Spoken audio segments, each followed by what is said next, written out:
Hello students, today we are going to discuss a very important topic, that is individual and social aims of education.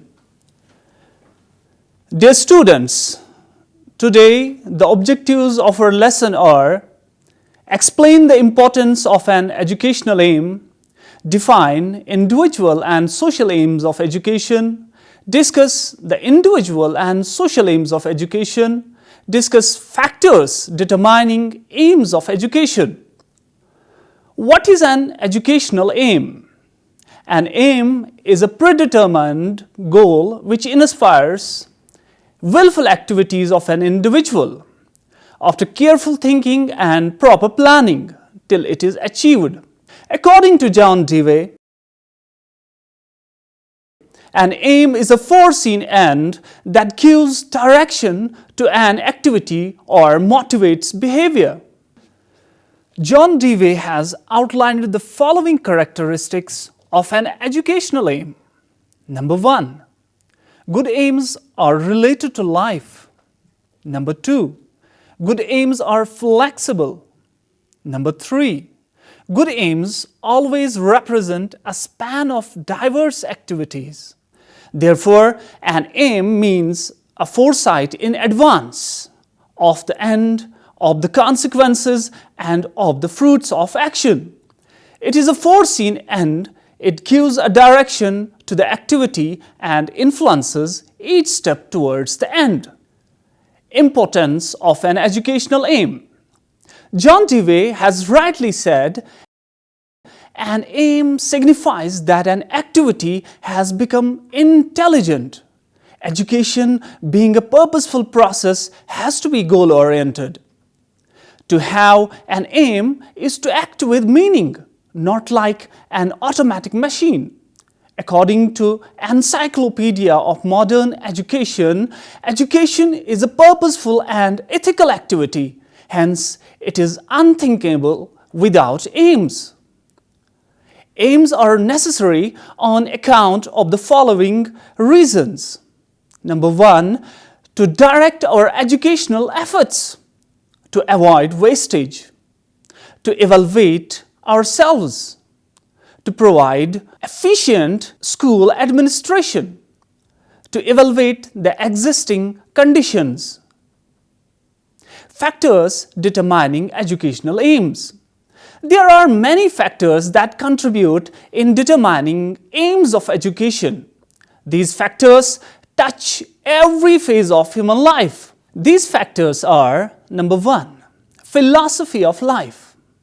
Aims of education are always influenced by the philosophy of life of the people of that country. Idealistic philosophy lays down different aims like education for self-realization. Pragmatists have no faith in any fixed aims of education. The philosophy prevailing in the life of the people is reflected in the aims of education of that country. Number 2, political ideology. Political ideologies also help in determining the aims of education. Different political ideologies like democratic, totalitarian, fascist, or communist, etc. will fix different aims for education in the state. Number 3, socio-economic conditions. The socio-economic problems of a country determine the aims of education. Education is a vital force which can silently bury the socio-economic problems. It can thus evolve a society based on equality, cooperation, and socialistic ideals. Number 4, psychological factor. The aims of education should be according to the nature, needs, requirements, aspirations, and interests of the learners. If the aims of education are not in tune with the music of life, they will prove futile, useless, fruitless, and ineffective. Number 5, religious factor. Religious factor also influences the aims of education. Education and religion have a close relationship. They affect society in different ways. India, being a secular country, does not patronize any particular religion, yet different religious viewpoints influences the aims of education. Cultural factor. Cultural heritage of a country also determine the aims of education. It is the most important function of education to develop and preserve the cultural heritage. Students, let us now discuss the dynamic nature of educational aims. Societies are ever-changing, and so does its educational needs and aspirations. Societies are always in constant flux. Good aims are always related to life. Any organized system of education must be in accordance with the physical and social needs of the community. Physical, social, and economic needs always differ from place to place and time to time. So, the educational system, its curriculum, methods, and techniques also change. Hence, changes in the ideals and values accepted by a society will call for corresponding change in the system of education. Students, let's now discuss the concept of individual aim. Let's first discuss the narrow meaning. Individual aim in its restricted sense means self-expression and all-round development of the child as well as his natural development. In its broader connotation, individual aim is known as self-realization. Psychology also corroborates this meaning. This is because psychological researchers have clearly established the fact that each individual is born with his own peculiar and distinct innate tendencies and capacities. Let's now discuss why individual aims are important in education.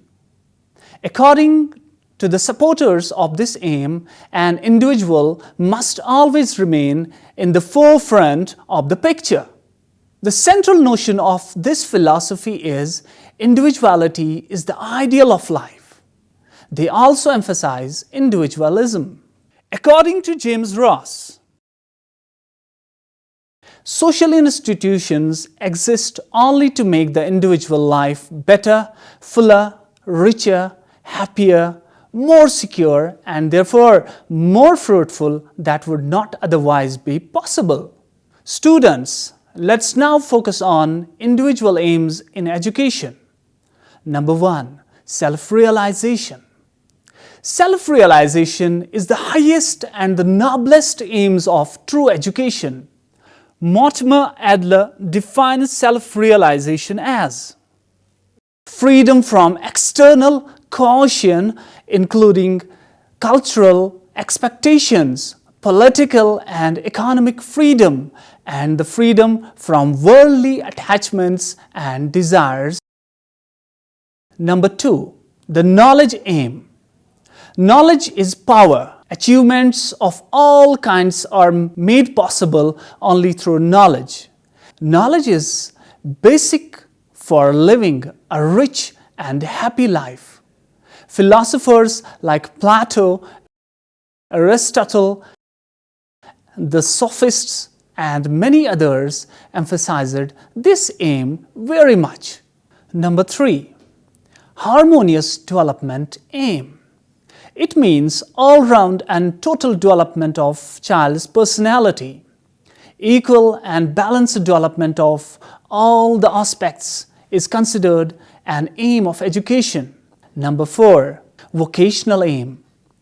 Dewey has commented that education is meaningful only when it aims at some vocation or employment. This is also known as bread and butter aim of education. Number 5, complete living aim. Herbert Spencer believed that general aim of education was training for complete living.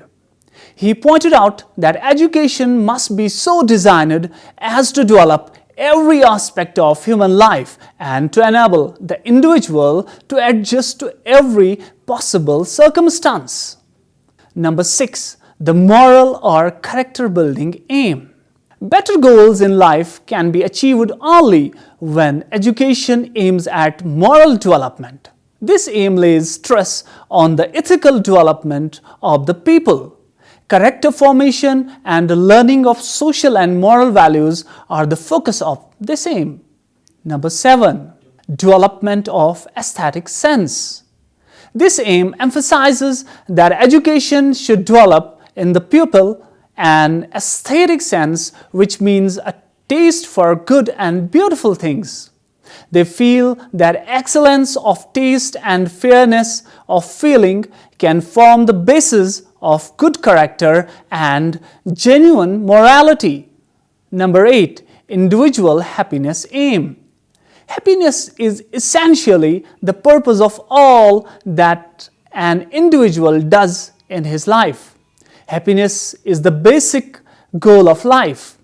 It is asserted, therefore, that education should help the individuals in achieving this goal. Number 9. Education for leisure.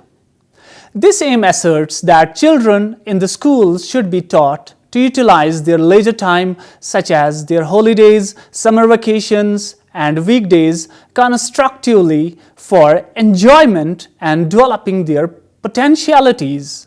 This may add to their happiness and development of creative powers. Number 10. Development of innate powers. According to Pestalozzi,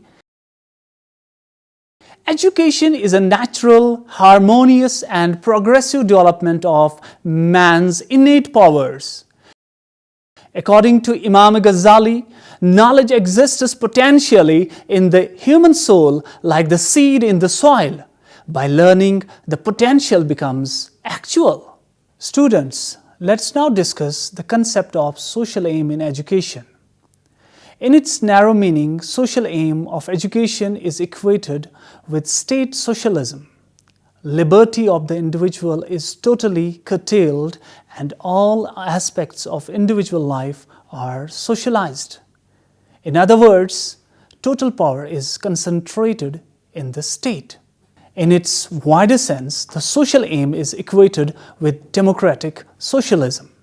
It does accept the importance of the state, but does not agree with the insignificance of the individual before the state. Thus, in its wider meaning, the social aim grants liberty to the individual to enjoy certain rights to develop his personality, but at the same time expects from the individual to serve the state to the best of his ability and capacity. Why are social aims important in education? Social aims are important. According to Dewey, education is the development of all those capacities in the individual which enable him to control his environment and fulfill his responsibilities. An individual is regarded as endowed with a social nature. He is social by instinct. In the words of Raymond, an isolated individual is a figment of imagination. The social process and educational process are essentially one and the same. As Dewey says, education is a social process. Every social arrangement is educative in effect. Allama Iqbal says in one of his couplets, individual exists by virtue of his social contacts. He is nonentity without that association. He is like a wave in the river and has no existence outside it. Students, let's now focus on social aims in education. Number 1. Development of citizenship.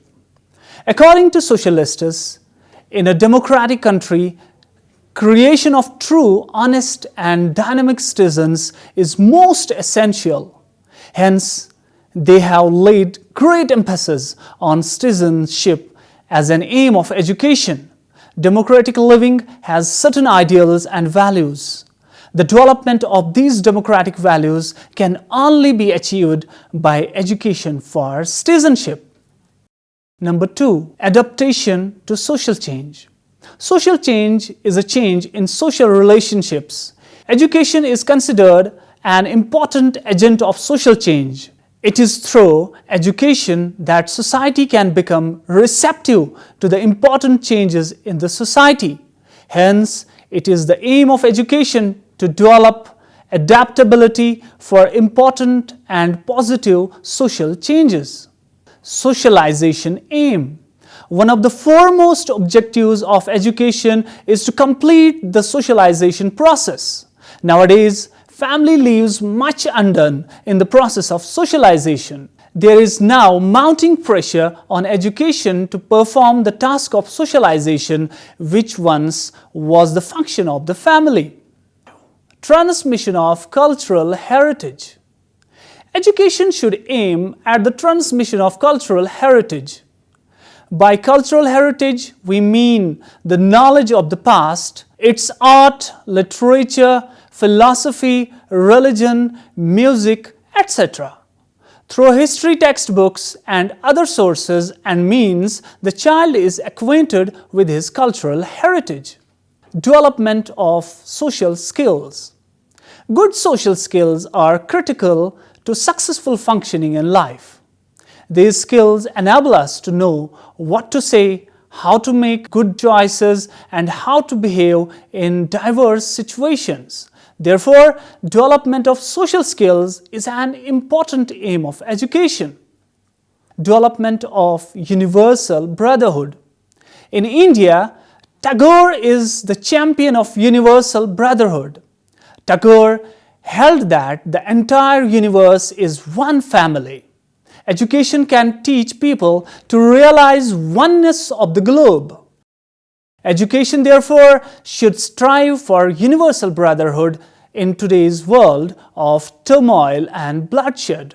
Inculcation of civic and social duties. Education enables us to render service to mankind. The civic duty of man is a basic common sense consideration that one should have.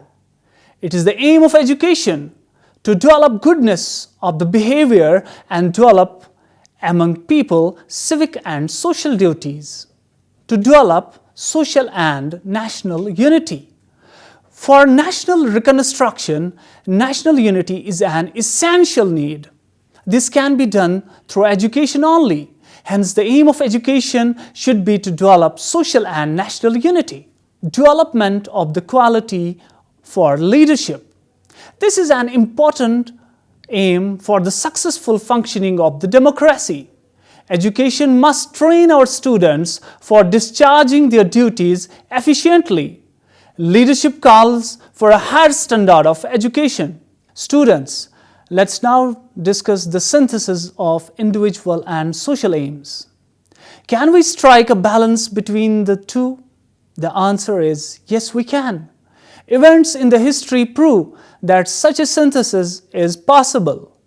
The interests of the state were enhanced by the individual development. The self-development of the individuals was possible only in social service. Neither society nor the individual should be regarded as superior. If we accept these aims in their wider sense and try to reconcile the claims of both the schools, then their synthesis becomes easy and natural.